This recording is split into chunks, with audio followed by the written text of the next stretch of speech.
오늘 우리에게 주시는 하나님 말씀은 시편 77편 13절부터 17절까지 말씀입니다. 함께 읽겠습니다. 시작. 하나님이여, 주의 도는 극히 거룩하시오니 하나님과 같이 위대하신 신이 누구오니까? 주는 기이한 일을 행하신 하나님이시라. 민족들 중에 주의 능력을 알리시고 주의 팔로 주의 백성 곧 야곱과 요셉의 자손을 속량하셨나이다. 셀라. 하나님이여, 물들이 주를 보았나이다. 물들이 주를 보고 두려워하며 기품도 진동하였고 구름이 물을 쏟고 궁창이 소리를 내며 주의 화살도 날아갔나이다. 아멘. 아멘. 제가 UT에서 음악 공부하다가 공부를 마치던 해에 하나님께서 저를 당신의 종으로 불러주셨는데요. 제가 하나님의 부르심에 제 모든 것을 그냥 즉각적으로 마치 제자들이 그물을 던져두고 예수님 따라왔던 것처럼 그렇게 따랐어야 됐는데 저는 그러지는 못했거든요. 즉각적으로 순종할 수 없었던 까닭은 제가 그간 해왔던 음악 공부와 그래도 나름대로 쌓아왔다라고 하는 그 분야에서 커리어 때문에 그것을 다 내려놓고 주님을 따른다라고 하는 것은 이게 사실은 남의 인생으로 보면 쉬운 일 같아 보일지 모르지만 내 인생으로 대입해보면 상당히 불가능하고 어려운 일이 됩니다. 그래서 즉각적인 순종을 하기가 너무 어려웠어요.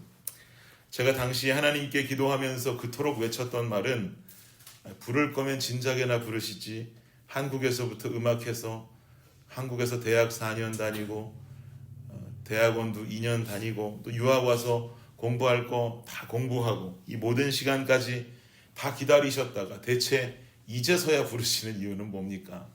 진작에 부르셨으면 포기하기라도 쉽지, 이제 부르시면 지금까지 했던 공부들 노래하는 거 다 내려두고 어떻게 주님 따라갈 수 있습니까? 라고 기도했던 기억이 많이 납니다. 근데 그때 기도할 때마다 주님께서 제게 주셨던 마음은 누가 내가 너 노래하는 거 언제 그만두라고 그랬냐? 라고 하는 마음만 계속 주셨어요. 저는 기도할 때마다 너무 괴로운 거예요.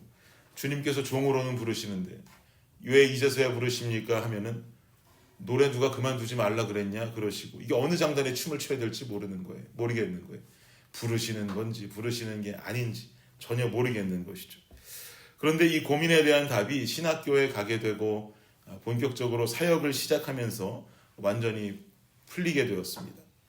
노래를 부르긴 부르는데 이게 장르만 바뀌었을 뿐이지 하나님의 종으로 산다는 게 노래를 하지 않고는 살 수가 없는 직업이더라고요.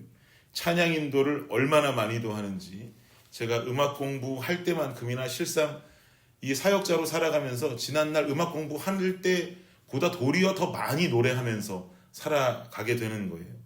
그리고 개척했더니 제가 노래를 공부한 사람인 게 얼마나 감사한지 저는 한 주를 살면 목요일이 제일 빨리 찾아옵니다. 눈 몇 번 감았다 뜨고 잠만 자고 일어나면 목요일이 오는 것 같거든요. 목요 집회 1시간, 1시간 좀 넘는 시간 동안 찬양하고 기도하고 그렇게 목을 한껏 쓰고 또 몇 번 눈 깜빡거리면 주일 오거든요. 주일날 또 찬양하고 설교하고 하면 이 목이 기본적으로 요즘은 목소리가 그냥 평상시에도 좀 쉬어 있어요. 근데 신기한 건 목이 좀 쉬어 있는데도 찬양을 부르면 찬양 소리는 또 나옵니다. 이게 지난날에 얼마나 음악 공부하면서 성대가 훈련이 되었는지 이게 이 순간 속에서도 잘 버텨주더라고요. 그러니까 제가 이해가 되더라고요. 누가 너 노래하는 거 내가 그만두라 그랬냐. 결국은 주님 노래하는 아버지의 종으로 삼아주시려고 노래하는 거 그만두라는 게 아니라 장르만 바꿔서 그리고 하나님 찬양하는 주의 종으로 계속 따라오라고 하셨던 게 주님 뜻이었는가 보다라고 하는 생각이 많이 듭니다. 세상 노래하는 것보다 주님 찬양하니 살다 보니 참 영광스럽다라고 하는 것도 깨닫게 돼요. 저처럼 설교하기도 하고 또 찬양 인도하는 사람들, 특별히 찬양 인도하는 사람들 중에서는 무척이나 만나고 싶어하는 성경 속의 인물이 한 사람 있습니다. 그 사람이 누구냐면 아삽이라고 하는 사람이에요. 아삽은 레위 지파 사람이고요. 레위 지파 사람이니 당연히 하나님을 예배하는 일에 관련이 되어 있는 사람이겠지요. 이 사람은 어떤 하나님을 예배하는 일에 관련이 되어 있던 사람이냐면 예배의 찬양을 인도하던 찬양 대장이었습니다. 찬양되자. 근데 이 사람이 어느 시절에 활동을 했었는가? 그렇게 찬양하기를 좋아했던 이스라엘의 왕 다윗의 시대에 예배 찬양을 담당했던 사람이 바로 아삽이라고 하는 사람이에요. 그러니 얼마나 찬양을 잘하고 또 얼마나 수많은 예배와 찬양을 인도했을지 굉장히 궁금하지 않습니까? 나중에 다 같이 천국 가서 한번 확인해 보자고요. 아삽이 얼마나 노래 잘하고 찬양 인도를 잘하는지.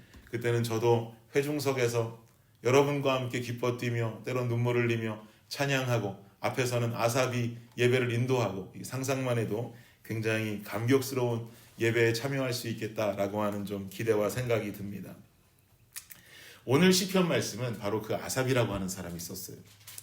77편 초반의 내용을 보면 어떤 이유에서인지 이 아삽이 하나님 앞에 탄원과 탄식을 하고 있습니다. 77편의 2절을 보시면요. 2절 말씀 함께 한번 볼까요? 시작. 나의 환난 날에 내가 주를 찾았으며 밤에는 내 손을 들고 거두지 아니하였나니 내 영혼이 위로받기를 거절하였도다. 여기 보니까 환난 날에 내가 주를 찾았으며 그리고 뒤에 밤에도 내 손을 들고 주님을 찾았다. 그런데 여기서 말하고 있는 이 밤이라고 하는 것은 시간상의 표현으로 낮과 밤을 말할 때 그 밤을 말하는 것일 수도 있겠지만 자신의 고통의 순간, 고난의 순간을 이 밤이라고 하는 어둠으로 문학적으로 표현하는 것이라고도 우리는 볼 수가 있습니다. 그러니 나는 환난 날에 주를 찾고 또 고난과 고통의 이 어둠 속에서도 하나님을 찾고 있습니다 라고 지금 탄식하는 거죠. 그렇게 말하면서 어려움 중에도 예배하고 찬양하기를 멈추지 않는 이 아삽의 삶과 심경을 본인 스스로 고백하고 표현하고 있는 겁니다. 나라의 힘든 위기의 상황이 찾아왔는지 아니면 아삽 개인에게 찾아온 어떤 개인적 어려움이 있는지 그 이유가 성경 속에 명확하게 기록되어 있지는 않습니다. 그러나 엄청난 고통의 순간 광야의 시간을 걸어가고 있는 것만큼은 확실하다라고 하는 것을 우리는 방금 그 2절 말씀을 통해 알 수 있죠. 그리고 나서 오늘 본문을 보니까 아삽은 이렇게 고백하는데요. 15절에서 17절 말씀 함께 다시 읽어볼까요? 시작. 주의 팔로 주의 백성 곧 야곱과 요셉의 자손을 속량하셨나이다. 셀라. 하나님이여 물들이 주를 보았나이다. 물들이 주를 보고 두려워하며 기품도 진동하였고 구름이 물을 쏟고 궁창이 소리를 내며 주의 화살도 날아갔나이다. 이 대목은 무슨 내용이냐면 사실은 출애굽기에 기록되어진 내용이에요. 출애굽기에 나타나는 홍해의 사건을 지금 말하고 있는 거죠. 즉 지금 아삽이 어려운 고통의 순간을 지나가면서 의지하고 신뢰하고 있는 것은 다른 것이 아니라 하나님의 말씀이다라고 하는 사실입니다. 근데 당시는 이 모세오경 말씀, 자신들의 조상과 과거의 자신들의 어떤 민족들의 역사이면서도 불구하고 이 모세오경을 아무나 대하고 아무나 읽을 수 있는 시절은 아니었습니다. 그러나 아삽은 레위 사람이라고 했으니까 이 당연히 말씀을 가까이 대할 수 있고 읽을 수 있는 상황이 주어졌겠죠. 우리는 지금 이 장면을 반드시 기억해야만 됩니다. 어둠의 그늘을 지나가며 의지하고 신뢰해야 되는 것은 다른 것이 아니라 하나님의 말씀인 줄을 믿습니다. 말씀이 곧 하나님이시라는 것을 여러분 믿으십니까? 요한복음에도 분명히 말씀하시죠. 그러니 그 말씀을 읽으면 살아있는 말씀 속에서 살아계시는 하나님을 만나게 되는 것입니다. 하나님의 성품과 하나님의 역사하심을 통해 오늘도 살아계신 그 하나님의 존재를 만날 수 있다라고 하는 것이죠. 그 하나님께서 우리로 하여금 말씀을 통해 평안할 수 있는 마음을 허락해 주시고 어렵고 고통스러운 상황 속에 이겨낼 만한 힘과 능력을 허락해 주시는 것입니다.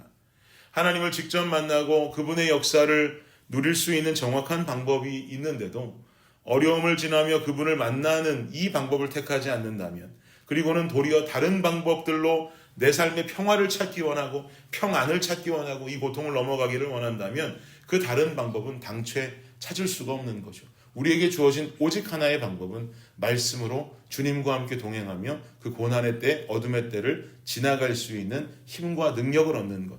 여러분, 이것밖에는 중요한 방법이 없는 것입니다. 아멘. 그리고 또 하나 중요한 사실은요, 우리 삶의 고난의 시간을 지나고 있다 하지 않더라도, 지금 우리 삶 가운데 평안의 삶을 살아가고 있다 할지라도 말씀을 읽고 묵상하는 이 훈련을 계속해서 해나가야 되는 것입니다. 왜냐하면 성령의 역할이 말씀을 깨닫게 하시고 말씀을 기억나게 하시는 역할을 성령께서 하신단 말이죠.